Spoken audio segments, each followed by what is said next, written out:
Hidden beneath an ancient European salt mine lies a lake so dense and heavy that nothing can sink. It preserves everything it touches, keeping its secrets fresh for hundreds of years. But some secrets were never meant to be uncovered, and the dark waters always demand a price. Welcome to the Purely Fiction Society. I'm Knowles, your host, and tonight we descend deep beneath the mountains of Transylvania into the ancient chambers of the Salina Turda salt mine, where a forgotten medieval watchtower rests beneath a crystal clear underground lake. This is the vault in the Crystalline lake.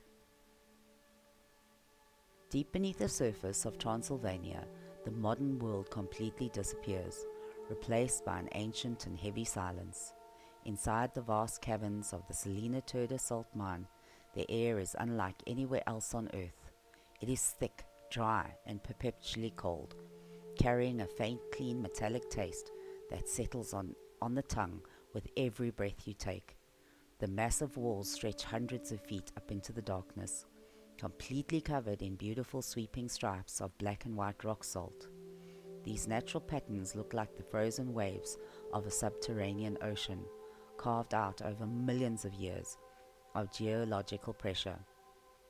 It is a cathedral built by nature and shaped by centuries of human hands, completely isolated from the chaotic passage of time on the surface. Down here, there are no seasons, there is no sunlight, and no wind. There is only the timeless rock, the eternal salt, and the complete darkness. Brandon rowed his small rubber dinghy out into the solid blackness of the lowest chamber, his movements deliberate, slow, and quiet. He was a veteran hydrologist, a man who had spent his entire life studying the hidden movements of water in the darkest corners of the earth.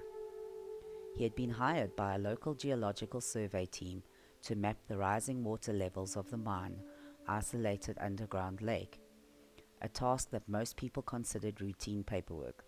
But Brandon knew from experience that nothing down here was ever truly routine. The water in this particular chamber was entirely unique. It was a dense, heavy salt solution, saturated completely with centuries of dissolved rock salt. The liquid was so thick and packed with minerals that its physics were completely altered, making it behave more like liquid glass than actual water. Because of this extreme density, nothing could naturally sink to the bottom of the lake. The buoyancy of the salt water was immense.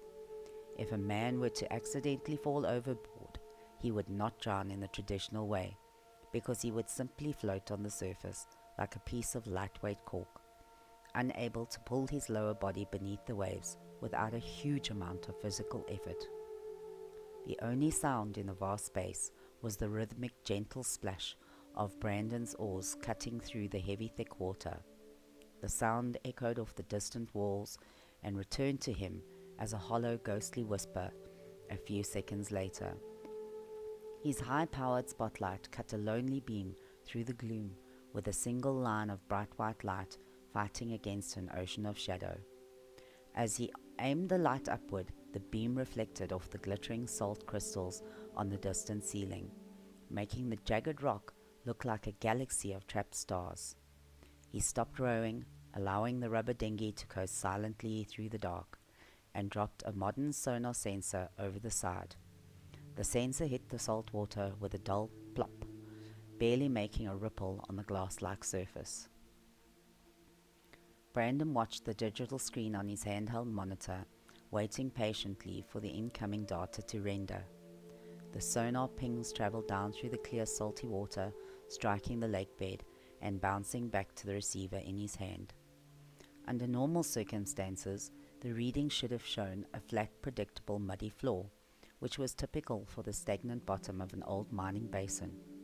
Instead, a sharp geometric shape began to form on the pixelated screen. The lines appearing on the monitor were far too straight, and the angles were too perfect to be natural rock formations. Brandon frowned, tapping the plastic casing of the monitor and adjusting the frequency to clear up the aquatic interference. The monitor updated immediately, filtering out the heavy density of the salt and revealing a massive, undeniable structure sitting directly on the bottom of the lake. Brandon stared at the screen in awe. It was a perfectly preserved medieval watchtower. It stood completely upright, square and strong, perfectly intact despite the passage of time. Because the dense brine starved the environment of oxygen, it prevented any form of wood rot, timber decay, or bacterial growth. The ancient wood looked as fresh and structurally sound as the day it had first sunk beneath the surface hundreds of years ago. It was an incredible time capsule, frozen in place by the preservation of power of the salt. Driven by professional curiosity and a sudden rush of adrenaline, Brandon leaned over the edge of the dinghy and shone his spotlight straight down through the crystalline water. The beam illuminated the sunken tower perfectly, cutting through the brine like a pane of clean glass. The water was so exceptionally clear that he could see the individual grain patterns in the ancient logs. Then his heart skipped a beat, and his breath caught in his throat. Built directly into the heavy wooden base of the tower, half hidden by massive timbers, was a large vault door. It was made of solid, uncorroded bronze, gleaming softly with a dull golden hue under the artificial beam of his spotlight. Carved directly into the center of the bronze door was a complex mechanical puzzle lock shaped like a multi-layered star. The geometry of the lock was dizzying, featuring intricate rings and interlocking grooves that seemed far too advanced for the medieval era in which the tower was built. Brandon rested his oars securely on the floor of the dinghy, watching the small vessel drift to a complete stop in the exact center of the echoing chamber. He stared down through the glass-like brine, his eyes locked onto the bronze star mechanism. To reach it, he realized he did not need heavy diving gear, air compressors, or complicated oxygen tanks. The water was only 10 feet deep at this specific point. However, the intense salt concentration presented a completely different, incredibly exhausting physical challenge that he had to overcome. Because the water was so incredibly buoyant, it would actively fight his descent the entire way down. The moment he tried to swim down, the brine would push his body back up to the surface with immense force, like trying to hold a large beach ball underwater. He needed a reliable way to counteract the natural physics of the lake. He reached into his equipment pack and pulled out a heavy iron diving weight, a solid block of dark metal used for specialized underwater work. He wrapped the heavy belt around his waist, tying it securely with a specialized quick-release knot that he could easily pull with one hand in an emergency. He checked the rubber seal on his waterproof headlamp, adjusted his diving goggles until they sat tightly against his face, and took a deep, steady breath to calm his rising pulse.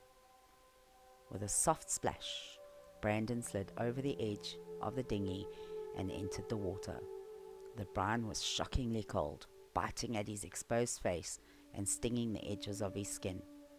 For a moment, the sheer density of the liquid made him feel squeezed, as if the lake itself were rejecting his presence. But the heavy iron weight did its job perfectly. It easily overcame the natural buoyancy of the brine, pulling him steadily and smoothly down through the thick, heavy liquid. He descended towards the roof of the sunken watchtower, his limbs moving through the water with great effort, as if he were swimming through a pool of light oil. Within seconds, his heavy boots touched the ancient iron-hard timber of the towered structure. The moment his feet planted on the wood, a strange sensation washed over him. The water was so perfectly clear that the unusual aquatic distortion disappeared entirely. Looking around, it felt as though he was standing in thin air inside an empty, silent room, rather than 10 feet beneath the surface of an underground lake. He knelt carefully before the bronze vault door, balancing his body against the gentle tug of the brine. Up close, the door was even more magnificent than it had appeared from the dinghy. The metal was pristine, completely untouched by rust. Green patina or any of the usual signs of decay that plague sunken treasures. It looked as though it had been forged by a master blacksmith just yesterday. Brandon reached out with his gloved hand and touched the outer ring of the bronze star, applying a small cautious amount of pressure. To his utter surprise, the metal shifted smoothly beneath his fingers. The internal gears, buried deep within the door, were still perfectly lubricated by the dense salt water, protected from friction and air for centuries. Using his extensive knowledge of historical artifacts and regional architecture, Brandon began to analyze the lock.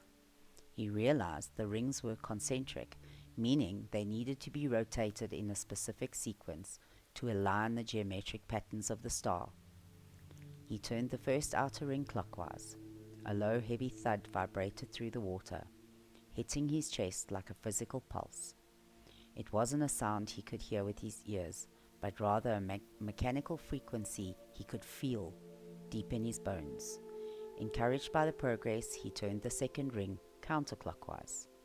Another deep vibration echoed through the timber beneath his boots. The puzzle was a mechanism of immense precision, requiring perfect alignment. With his breath running short in his lungs, Brandon focused entirely on the final innermost ring. He aligned the last point of the star with a firm, deliberate twist of his wrist. The bronze vault door clicked open with a muted metallic snap, swinging outward into the dark water on heavy, silent hinges. Brandon shone his headlamp into the small square chamber beneath the tower floor, expecting to find old merchant ledgers, ruined documents, or perhaps rusted iron weapons from a forgotten medieval garrison. Instead, his light beam hit a small, airtight stone box carved from dark, polished slate. Resting inside the stone box was a beautifully preserved, leather-bound journal, and lying right next to it was a solid gold key, its surface reflecting the bright white light of his headlamp. It was the journal that caught his breath and made him completely forget the biting cold of the water. The thick leather cover was clearly stamped with the unmistakable royal seal of the Romanian crown, a priceless piece of national history that historians believed had been missing or destroyed for over 4 centuries. He was looking at a relic of kings, hidden away in the deep dark of the earth. Suddenly a sharp metallic snap echoed through the water, vibrating violently through his boots and shattering the silence. The ancient bronze door began to slide shut on its own, triggered by a hidden gravity-fed weight that had been distributed by the opening door. At that exact same moment, the peaceful water around Brandon began to churn with sudden terrifying force. The deep underground springs feeding the lake were surging without warning, driven by a sudden flash flood from the mountain storms far above the surface. The water level in the mine began to rise rapidly, creating a chaotic vortex in the small chamber. The violent new current was already starting to pull his rubber dinghy away from the watchtower overhead, threatening to leave him stranded in the pitch blackness of the cavern. His lungs began to burn fiercely as his trapped air ran critically low. Brandon knew only he had seconds to act. He reached his arm into the closing vault, gripped the heavy stone box tightly against his chest, and pushed off the wooden tower with all the strength left in his legs. As he cleared the framework of the tower, he reached down and pulled the quick-release knot on his waist, letting the heavy iron weight belt drop into the darkness below. The moment the weight fell away, the physics of the dense brine took over. The extreme buoyancy instantly caught his unweighted body, shooting him upward towards the surface like a rocket. He broke the water surface a second later, gasping loudly and desperately for the cool, dry air of the cavern. His chest heaved as he spat out the bitter, salty water that had splashed into his mouth. The underground lake was roaring now, the sound echoing like thunder through the vast cavern. The water was rising by inches every single minute, swirling angrily as the underground springs poured into the basin. Brandon swam hard against the newly formed current, kicking his legs against the heavy brine until his fingers brushed against the rubber edge of his drifting dinghy. Using the last ounce of his physical strength, he hauled his upper body over the side and tumbled into the safety of the small boat. Panicked but focused, Brandon quickly checked the watertight seal on his equipment pack, confirming that the stone box was secure, dry, and undamaged. He grabbed his wooden oars, dug them deep into the churning rising water, and began to row furiously towards the distant floating wooden docks of the Salina Turda. Behind him, the ancient vault was sealed once again by the heavy bronze door, buried deep under the rising angry tide of the lake. The mine had tried to keep its treasure, but as Brandon rode into the darkness, the greater secret of the Transylvanian kings was finally sitting safely in his lap. Thank you for listening to tonight's tale from the Purely Fiction Society.